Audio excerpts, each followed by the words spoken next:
Aditya classes. आज हम लोग 10th क्लास के साइंस के 15th चैप्टर आवर इन्वायरमेंट को स्टार्ट करने जा रहे हैं। इसमें 3 इंपॉर्टेंट टॉपिक्स हैं, जिसमें पहला है इन्वायरमेंट। इन्वायरमेंट क्या है, देन इकोसिस्टम, इकोसिस्टम क्या है और उसके कंपोनेंट्स क्या है, then food chain, food chain क्या होता है, फूड वेव क्या होता है, फ्लो ऑफ एनर्जी कैसे होता है ऑर्गेनिजम्स में, और इस फ्लो ऑफ एनर्जी में 10% का लॉ यूज होता है, लॉ ऑफ 10%, वो क्या है, biomagnification, trophic level food web में आपको मिलेगा कि डिफरेंट ट्रॉफिक लेवल में एनिमल्स को डिस्ट्रीब्यूट किया गया है, उसी में बायोमैग्निफिकेशन और एनर्जी का फ्लो होता है।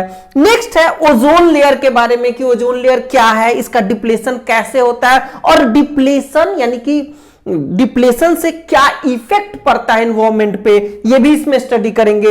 एंड लास्ट टॉपिक है मैनेजिंग गार्बेज, जो गार्बेज हम लोग प्रोड्यूस करते हैं उसको कैसे मैनेज किया जा सकता है।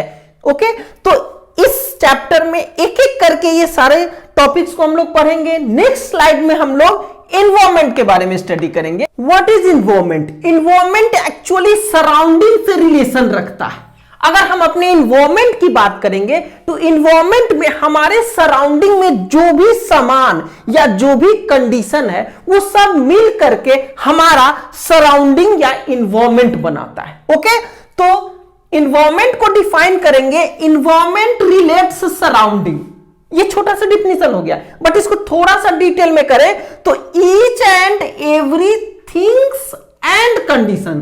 थिंग्स का मतलब सामान, जैसे पेन है, बोर्ड है, मोबाइल है, ये सब थिंग्स हो गए। और कंडीशन, कंडीशन का मतलब हो गया temperature, pressure, rainfall, wind, sunlight है कि नहीं, तो ये सब कंडीशन।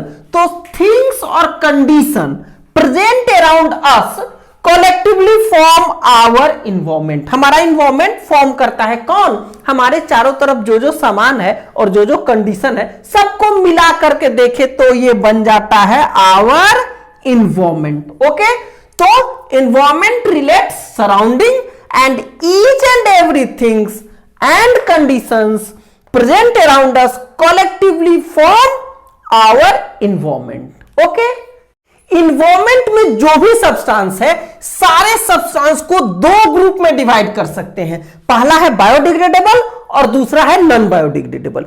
वो सब्सटेंस जिसको बायोलॉजिकल प्रोसेस द्वारा ब्रेकडाउन किया जा सके वो बायोडिग्रेडेबल कहलाएगा, और वो सब्सटेंस जिसको बायोलॉजिकल प्रोसेस द्वारा ब्रेकडाउन नहीं किया जा सके that is called non biodegradable. तो क्या हुआ? Substances that are broken down by biological process are called biodegradable and substances that are not broken down by biological process are called non biodegradable.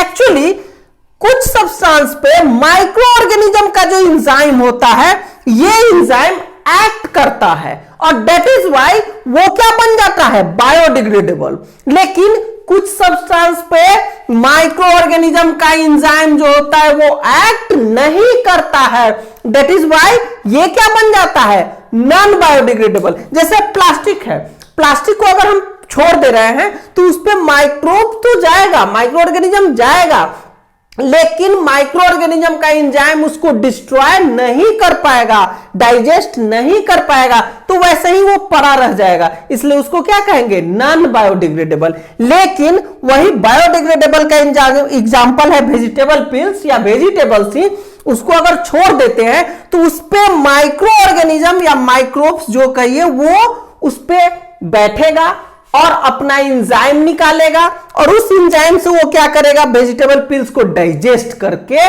Breakdown कर देगा, यानी कि फिर से soil में फॉर्म कर देता है, और इस कारण से वेजिटेबल पिल्स को क्या कहेंगे? बायोडिग्रेडेबल, क्योंकि उस पे बायोलॉजिकल एक्शन से ब्रेकडाउन हो गया, और इस पे ब्रेकडाउन नहीं हुआ तो ये क्या कहलाया?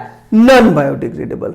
ओके, इन टेक्स्ट क्वेश्चन है कि give any 2 ways in which biodegradable substance would affect the environment, यानी bad effect of biodegradable substance आपको बताने हैं। तो इसका 2 बैड इफेक्ट हमने लिखा है कि इट में प्रोड्यूस फार स्मेल, कब? ड्यूरिंग डिकम्पोजिशन प्रोसेस, जब बायोडिग्रेडेबल सब्सटेंस डिकम्पोज होता रहता है तो वो फाउल स्मेल प्रोड्यूस करता है जो कि एनवायरमेंट के लिए बैड है। दूसरा कि इट में रिलीज हार्मफुल गैसेस, बहुत सारे बायोडिग्रेडेबल सब्सटेंस है जो अपने डिकम्पोजिशन के समय हार्मफुल गैस रिलीज करते हैं। तो ये दोनों जो है वो बायोडिग्रेडेबल का हार्मफुल इफेक्ट है एनवायरमेंट पे।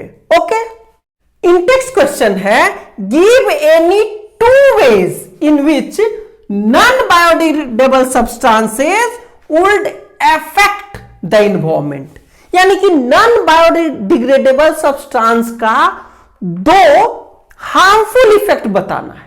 तो पहला हार्मफुल इफेक्ट उसका है कि अगर नॉन बायोडिग्रेडेबल सब्सटेंस सॉइल या वाटर में मिक्स हो जाता है तो सॉइल और वाटर को कंटामिनेट कर देता है, यानी कि नॉन बायोडिग्रेडेबल सब्सटेंसेस में कंटामिनेट सॉइल एंड वाटर। अगर मिक्स हुआ तो सॉइल वाटर को कंटामिनेट कर देगा। दूसरा है कि अगर एक्सीडेंटली कोई एनिमल नॉन बायोडिग्रेडेबल सब्सटेंस को खा लेता है तो डाइजेस्ट होगा नहीं, तो वो क्या होगा, इंटेस्टाइन में फंस सकता है, उससे उसकी मौत तक हो सकती है।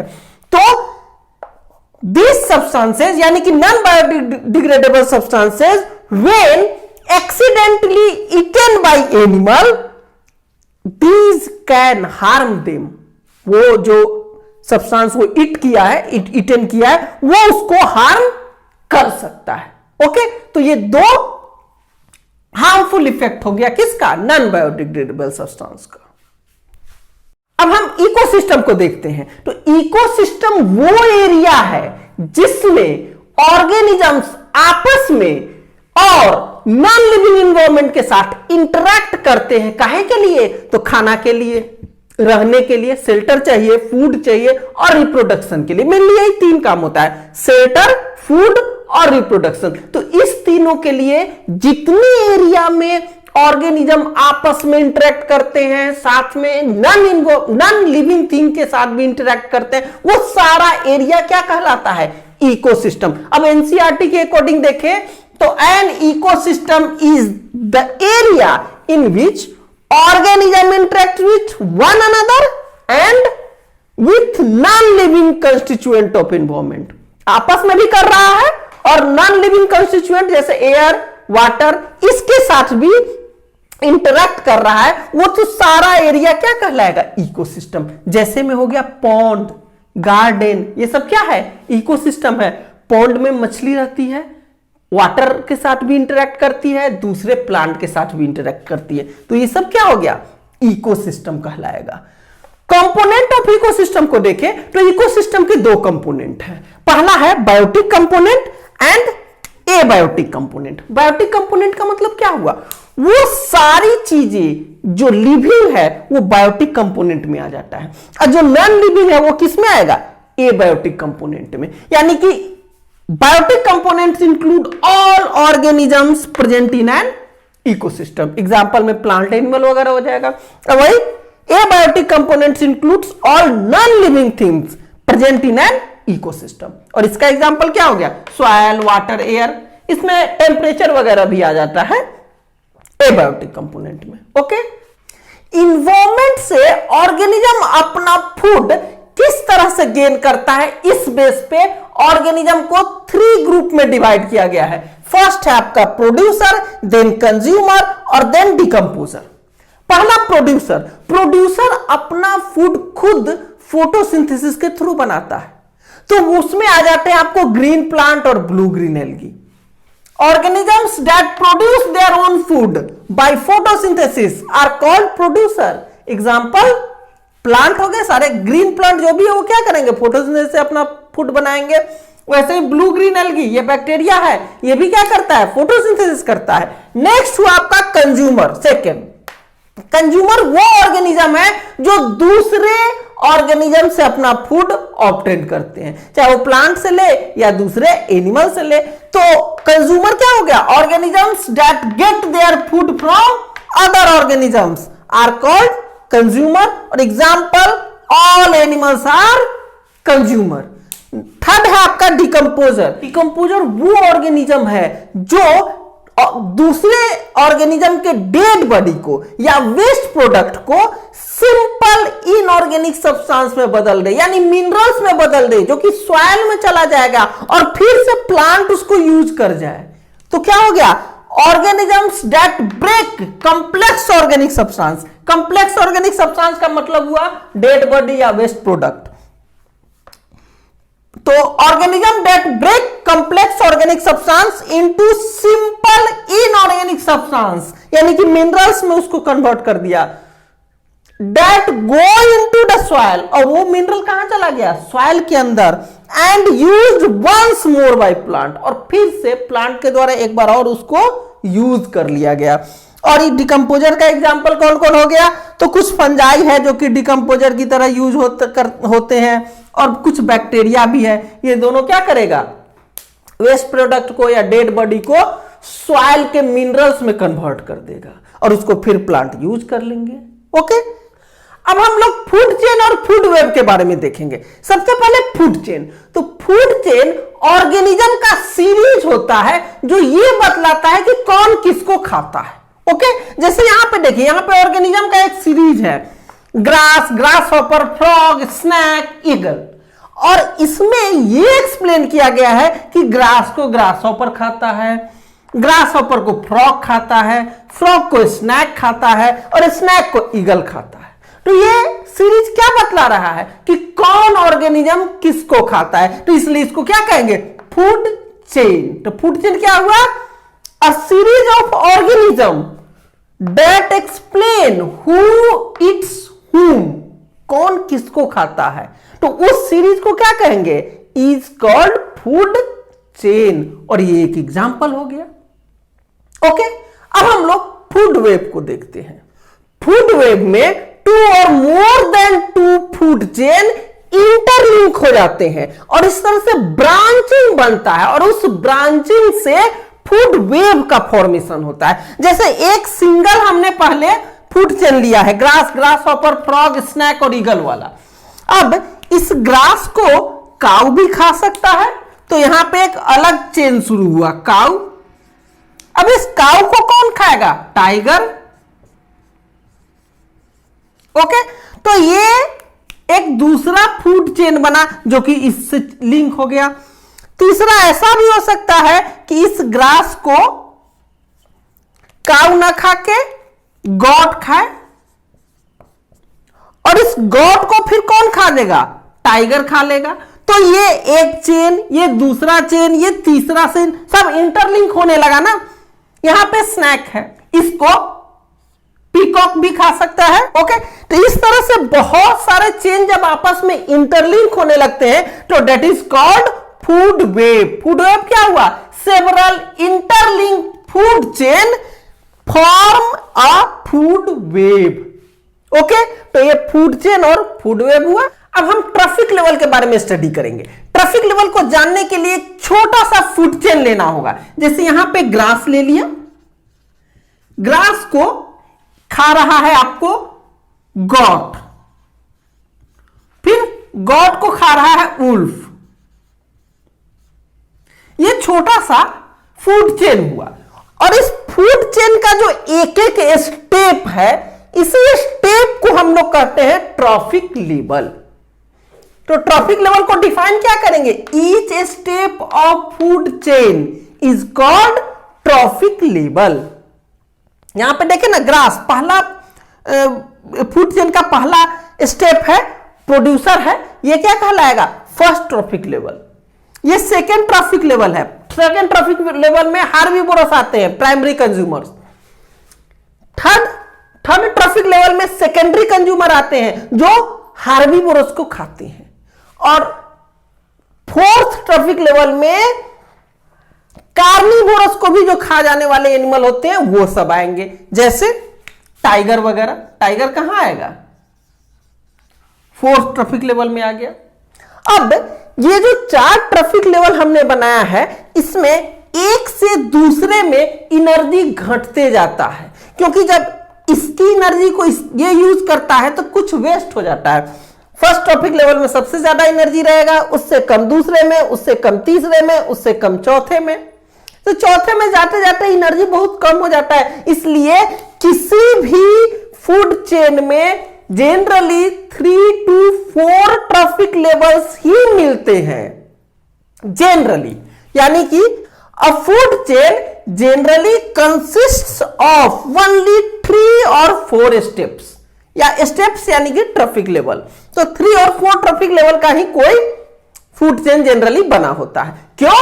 क्योंकि because after 4 trophic level very little useful energy remains, इसके बाद बहुत कम एनर्जी रिमेन्स करता है। ओके, अब हम लोग एनर्जी फ्लो के बारे में स्टडी करेंगे कि एनर्जी फ्लो कैसे होता है इकोसिस्टम के डिफरेंट ट्रॉफिक लेवल में, और इससे रिलेटेड एक 10% का जो लॉ है उसको देखेंगे। ओके, सबसे पहले एनर्जी का फ्लो डिफरेंट ट्रॉफिक लेवल में कैसे होता है। तो इसके साथ साथ हमने एक और चीज लिख दिया है, ये 4 ट्रॉफिक लेवल के साथ साथ सनलाइट भी लिखा है, क्योंकि किसी भी ऑर्गेनिज्म के लिए अल्टीमेट सोर्स ऑफ एनर्जी जो है वो सनलाइट है। सनलाइट से ही एनर्जी मिलता है सारे ऑर्गेनिज्म को, डायरेक्ट या इनडायरेक्ट। यानी कि फर्स्ट स्टेटमेंट हुआ sunlight is the ultimate source of energy for us, not only us but for all organism. Sunlight he main source है। अब इससे इसको मिलेगा प्रोड्यूसर को, फिर प्रोड्यूसर से मिलेगा हार्बीवोरस से, फिर हार्बीवोरस से मिलेगा कार्निवोरस से, कार्निवोरस से टॉप कार्निवोरस से, और ये यूनिडायरेक्शनल होता है। लास्ट टॉपिक है एनसीईआरटी के अकॉर्डिंग कि flow of energy is unidirectional. Ultimate source of energy क्या हुआ? सनलाइट। सनलाइट से ही सबको एनर्जी मिली, और ये यूनिडायरेक्शनल होगा, रिटर्न नहीं आएगा। अब किस तरह से फ्लो करता है? तो इसमें सबसे पहले जो सनलाइट है, तो सनलाइट की जितनी एनर्जी लीफ पे, किसी प्लांट के लीफ पे पड़ती है, उसका ओनली 1%, यानी कि इसमें से इसमें अगर जा रहा है तो कितना जाएगा? जितना सनलाइट लीफ पे पड़ा है उसका ओनली 1% ही प्रोड्यूसर के फूड एनर्जी के फॉर्म में कन्वर्ट हो पाएगा। तो पहला क्या हुआ? 1% of energy of sunlight that fall on the leaf is converted into food energy. Sunlight जो पड़ा उसका 1% प्रोड्यूसर में गया। अब प्रोड्यूसर से हार्बीवोरस में कितना जाएगा? तो यहां पे प्रोड्यूसर का जितना पार्ट हार्बीवोरस खाएगा, उस पार्ट का 10% लगभग किसमें कन्वर्ट हो जाएगा? हार्बीवोरस के बॉडी बिल्डिंग में कन्वर्ट हो जाएगा। फिर इस हार्बीवोरस के जितना पोर्शन को खाएगा कार्निवोरस, उसका भी 10% कार्निवोरस के बॉडी बिल्डिंग में कन्वर्ट हो जाएगा। फिर कार्निवोरस का जितना पार्ट टॉप कार्निवोरस खाएगा, उसका 10% कन्वर्ट हो जाएगा टॉप कार्निवोरस के बॉडी में। इस तरह पे यहां पे एनर्जी बहुत कम हो जाता है। अब इस 10% के मूवमेंट का जो लॉ है उसी को हम लोग कहते हैं 10% लॉ। क्या हुआ? An average of 10% of the food eaten is turned into the own body and made available for the next level। ये जितना खाता है उसका 10% बॉडी में कन्वर्ट हो जाता है और अगले ट्रॉफिक लेवल के लिए अवेलेबल रहता है। तो इस लॉ को क्या कहते हैं? 10% लॉ। ये एवरेज है, फिक्स नहीं है, एवरेज है, ऊंचा नीचा भी हो सकता है इसका डाटा। और रेस्ट क्या हो जाता है? तो रेस्ट वेस्ट हो जाता है, जैसे डाइजेशन में वेस्ट हो जाता है, रेस्पिरेशन में वेस्ट हो जाता है। तो बहुत सारा वेस्टेज होता है। जो हम लोग खाना खाते हैं, 1 किलो खाना खाएंगे तो 1 किलो मोटे नहीं हो जाएंगे, उसका बहुत ज्यादा होगा तो 10%, वो भी हम लोग में 10% भी नहीं होगा, उससे भी कम जाता है। ओके, तो इस तरह से सनलाइट अल्टीमेट सोर्स हो गया। सनलाइट का 1% प्रोड्यूसर में जाएगा, प्रोड्यूसर का 10% नेक्स्ट में, फिर नेक्स्ट में 10%, फिर नेक्स्ट में 10% जाएगा। यहां से यहां भी जो अमाउंट जाएगा एनर्जी का वो भी कितना रहेगा? 10% जाएगा।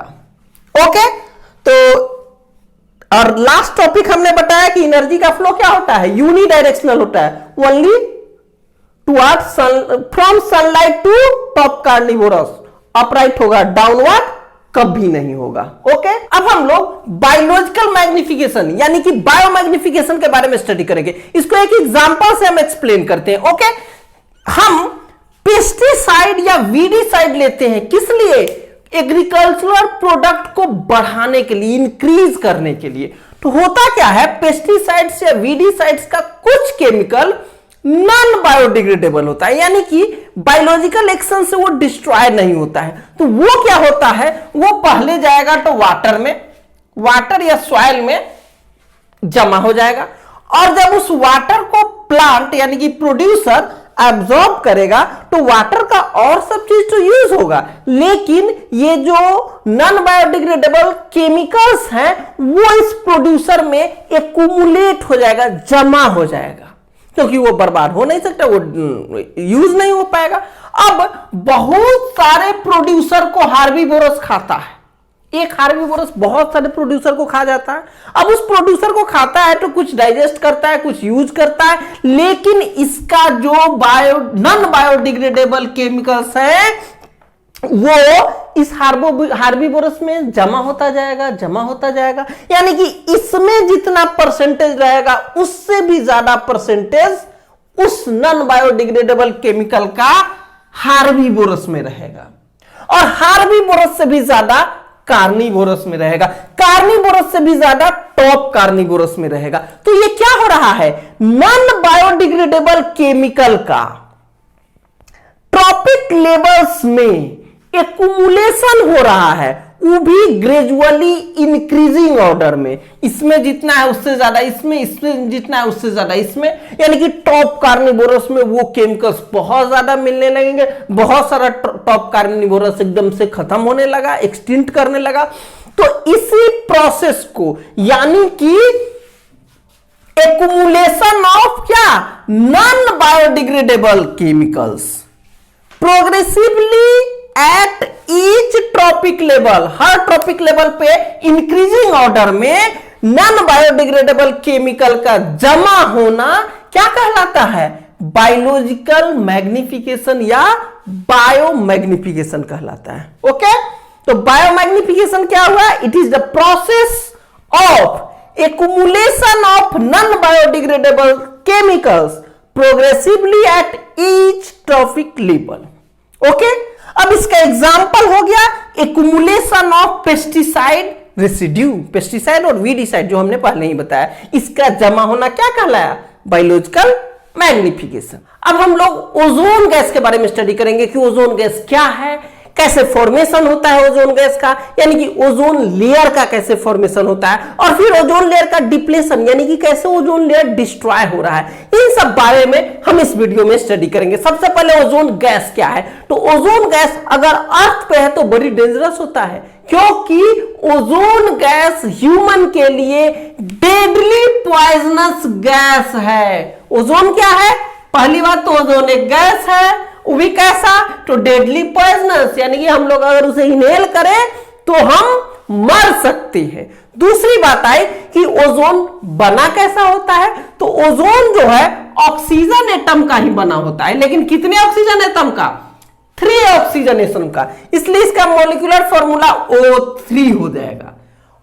It's molecule is formed of 3 atoms of oxygen, 3 atom. कैसे, तो यहां देखिए एक ऑक्सीजन ऊपर है, दूसरा ऑक्सीजन दोनों साइड में एक डबल बॉन्ड से रहेगा और एक कोऑर्डिनेट बॉन्ड से रहेगा। ये ऐसा भी हो सकता है कि सेंट्रल एटम या ये सेंट्रल ऑक्सीजन एटम हो गया, इधर वाले के साथ कोऑर्डिनेट बॉन्ड बना दे और इधर वाले के साथ डबल बॉन्ड बना दे, माने ये दोनों एक दूसरे में एक्सचेंज होता रहता है। तो ओवरऑल क्या मिलेगा, ये ऑक्सीजन एटम सिंगल बॉन्ड दोनों के साथ बना रहेगा और दूसरा वाला जो बॉन्ड है वो इधर इधर जाते रहेगा, यानी कि ये डॉट के साथ हम लोग दे देते हैं कि दूसरा बॉन्ड घूम रहा है। ओके, तो ये हमारा O3 था जो कि 3 ऑक्सीजन का है, और ये सेंट्रल एटम ऑक्सीजन का जो है वो कभी इसके साथ डबल कभी इसके साथ डबल बनाएगा, एक दूसरे में एक्सचेंज होता रहेगा।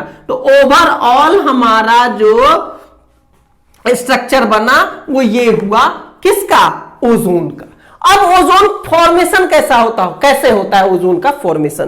तो अगर ओजोन के फॉर्मेशन के बारे में देखें, फॉर्मेशन तो होता क्या है, ऑक्सीजन जो O2 है जो अर्थ सरफेस में मिलता है, जिसको हम इनहेल भी करते हैं, रेस्पिरेशन में यूज होता है, इस ऑक्सीजन पे अगर हाई एनर्जी इसको मिला, अल्ट्रा वायलेट रे यूवी लाइट मिल गया, तो क्या होगा, ये ऑक्सीजन टूट जाएगा एटम में, एटॉमिक ऑक्सीजन में टूट गया, ये एटम है ऑक्सीजन का प्लस O, 2 एटम में टूट जाएगा, O2 है, 2 ऑक्सीजन एटम में टूट गया। अब क्या होगा, ये ऑक्सीजन एटम दूसरे O2 मॉलिक्यूल से कंबाइन किया, ये ऑक्सीजन एटम है, ये ऑक्सीजन एटम यहां हमने लिखा दूसरे O2 मॉलिक्यूल से कंबाइन किया।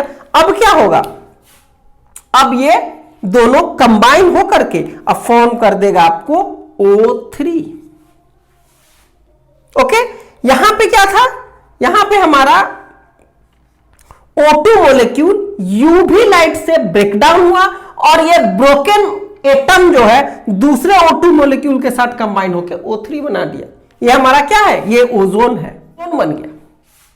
अब इस ओजोन का मेन फंक्शन क्या है, नीचे है तब तो पॉइजनस गैस है, लेकिन ये क्या होता है कि ये अर्थ है, सपोज कीजिए ये हमारा अर्थ है, ये अर्थ सरफेस से ऊपर उठ जाता है और एटमॉस्फेयर पे एक राउंड लेयर बना दिया हुआ है, जिसको हम लोग क्या कहते हैं, ओजोन लेयर। ओजोन गैस का जो लेयर बना हुआ है एटमॉस्फेयर में, उसमें क्या, उसको क्या कहेंगे, ओजोन लेयर। ये ओजोन लेयर जब सन से यूवी रे आता है, ये यूवी रे है जो कि खतरनाक है हमारे लिए, यहां पे तो O2 से O3 बना दिया, अगर हमारे स्किन पे पड़ता है तो कैंसर करता है, कैंसरस है ये, तो इसलिए जब यूवी रे आता है तो वो हमारे पास आएगा तो डेंजर है। लेकिन ये क्या करता है, ये ओजोन लेयर है, ये हमारा ये ओजोन लेयर है, ओजोन लेयर, ये ओजोन लेयर से टकरा करके और वो वापस चला जाता है। ओके, तो यानी कि यूवी रे से अर्थ को प्रोटेक्ट करता है कौन, ओजोन लेयर। तो ये क्या किया, ozone layer protect the earth from UV ray of the sun. Earth को सन के यूवी रे से प्रोटेक्ट करता है कौन, ओजोन लेयर। तो ओजोन लेयर का मेन फंक्शन हो गया। अब ओजोन लेयर में डिप्लेशन कैसे होता है, इसके बारे में हम स्टडी करेंगे। ओजोन लेयर के डिप्लेशन की बात करते हैं अगर, तो डिप्लेशन के लिए सबसे बड़ा जो जिम्मेवार है वो है CFC, क्लोरोफ्लोरोकार्बन। ये एक तरह का गैस है जो रेफ्रिजरेटर में यूज होता है, फ्रीज वगैरह में यूज होता है, और इस गैस के लीक करने से जब ये ऊपर जाता है ओजोन लेयर के पास, तो ओजोन लेयर जो O3 के फॉर्म में है, ये CFC इसको तोड़ के O2 में कन्वर्ट कर देता है। 2 O3 मॉलिक्यूल को 3 O2 मॉलिक्यूल में कन्वर्ट कर दिया। ये क्या हो गया, ऑक्सीजन गैस हो गया। इस तरह से धीरे धीरे ओजोन का लेयर, जैसे ये अर्थ है, ये हमारा अर्थ है, इसके ऊपर जो ओजोन का लेयर है ये गैसियस लेयर है। अब इस गैसियस लेयर में क्या हो रहा है कि धीरे धीरे इसमें के कुछ गैस जो है वो खत्म होते जा रहे हैं। तो जहां पे खत्म हो गया वो क्या हो गया, पतला गैस का लेयर हो गया, और इससे कुछ कुछ यूवी रे आ जाता है अर्थ पे। तो इसीलिए CFC का एक जो यूज है उसको रिड्यूस करने की बात कही जाती है। ओके, तो यानी कि डिप्लेशन ऑफ ओजोन लेयर का मतलब क्या हुआ, reduce in density of ozone gas in ozone layer. Reduce in density of ozone gas in ozone layer is called depletion of ozone layer. और ये हो कैसे रहा है, तो मेनली CFC के कारण O3 से O2 में कन्वर्ट हो गया, ओजोन गायब हो गया। ओके, अब हम लोग आवर इन्वायरमेंट चैप्टर का लास्ट टॉपिक, यानी कि जो हम लोग गार्बेज प्रोड्यूस करते हैं उसको कैसे मैनेज करेंगे उसके बारे में स्टडी करेंगे। तो इसमें मेनली 2 टॉपिक है। पहला, जो भी गार्बेज को हम लोग प्रोड्यूस कर रहे हैं तो डिफरेंट टाइप के गार्बेज को डिफरेंट बॉक्स में रखें, और दूसरा है कि 3R, जो कि बचपन से पढ़ते आ रहे हैं, 3R, reduce, recycle and reuse. Okay, तो सबसे पहले our following activity help to manage the garbage that we produce.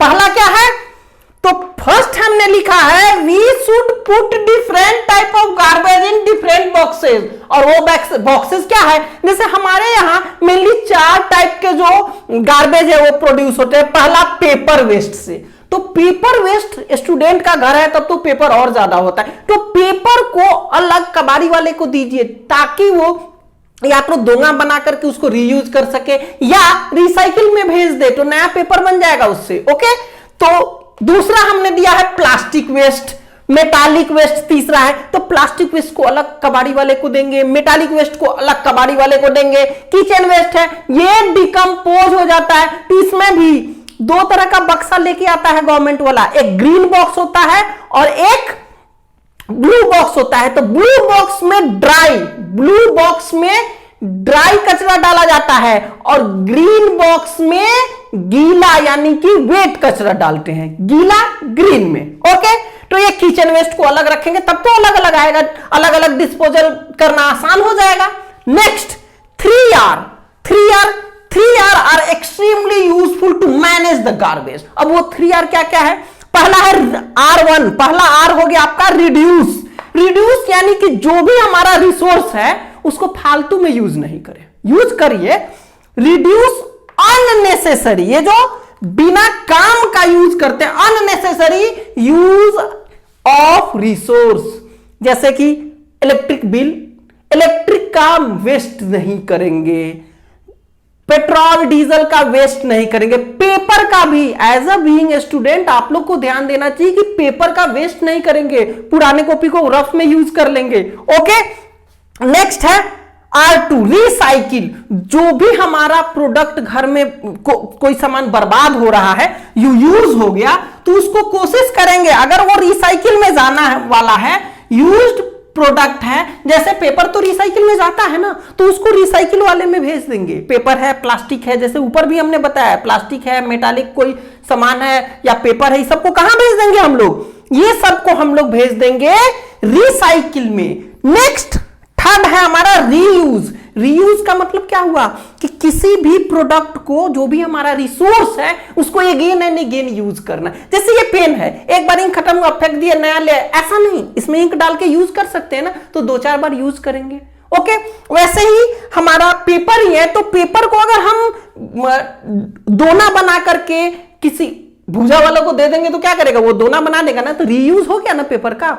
तो ऐसे करके किसी भी सामान का, प्लास्टिक बोतल है, प्लास्टिक बोतल अगर हमारा यूज हो जा रहा है तो उसको हम फिर कोई सामान रखने के लिए डब्बा के फॉर्म में यूज कर सकते हैं। तो किसी भी सामान को बार बार यूज करना, we should use the same resource again and again, this is called reuse. तो इस तरह से ये 3R और different pack type of object को डिफरेंट बॉक्स में पैक करना क्या कर देगा, मैनेजिंग गार्बेज में हेल्प करेगा। Okay, thank you for watching this video.